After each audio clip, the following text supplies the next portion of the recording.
Encore un invité de marque au Palais Royal de Torbiclin. Dans la journée de ce lundi 23 juin 2025, Joris Juriens, l'ambassadeur des Pays-Bas près le Bénin, est reçu en audience par la reine Natabou. Cette visite de la personnalité chez la reine-mère a pour objectif de raviver les liens de longue date qui unissent les deux partenaires. Je voudrais souligner le leadership de Sa Majesté sur ce terrain.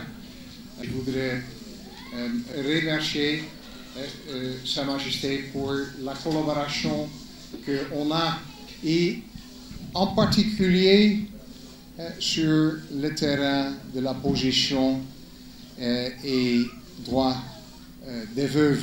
Nous espérons vivement que votre passage ici aujourd'hui va changer quand même l'histoire de Torbiclin. Ce n'était pas prévu, mais comme vous êtes venus, on a voulu quand même que vous fassiez un tour ici avec nous pour les voir et peut-être écouter deux femmes et peut-être leur dire aussi un mot. Au cours de sa visite, Joris Juriens, l'ambassadeur des Pays-Bas près le Bénin, a offert un présent à la reine qui a aussi porté un geste semblable à l'égard de son hôte. Sa visite en ce jour coïncide avec la journée mondiale de la veuve inscrite sous le thème « Élever la voix des veuves » qui se célèbre également dans le somptueux palais de la reine de Torbiclin. Pour de nombreuses femmes dans le monde, la perte dévastatrice de partenaires est amplifiée par un combat de longue haleine pour leurs droits fondamentaux et leur dignité. Malgré le fait qu'il y a plus de 258 millions de veuves dans le monde, celles-ci ont historiquement été laissées dans l'ombre et souvent sans mesure de soutien dans nos sociétés.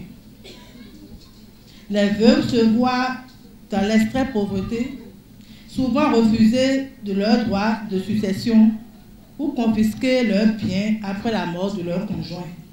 Nous voulons aujourd'hui profiter de cette occasion pour exhorter, Monsieur l'ambassadeur, que dans les programmes de lutte contre les violences basées sur le genre, que nous puissions vraiment faire une spécificité sur les veuves qui sont doublement vulnérables.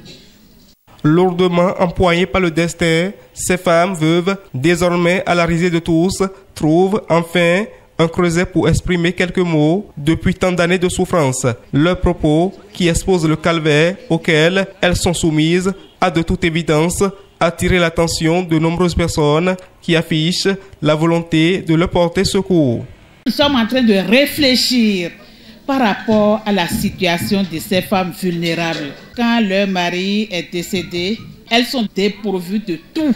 Elles n'ont plus de terre pour cultiver, elles n'ont plus de moyens pour mener correctement leurs activités génératrices de revenus. Et notre reine, elle souffre pour ces femmes veuves. Elle s'échine pour leurs conditions de vie et la condition de vie des enfants également.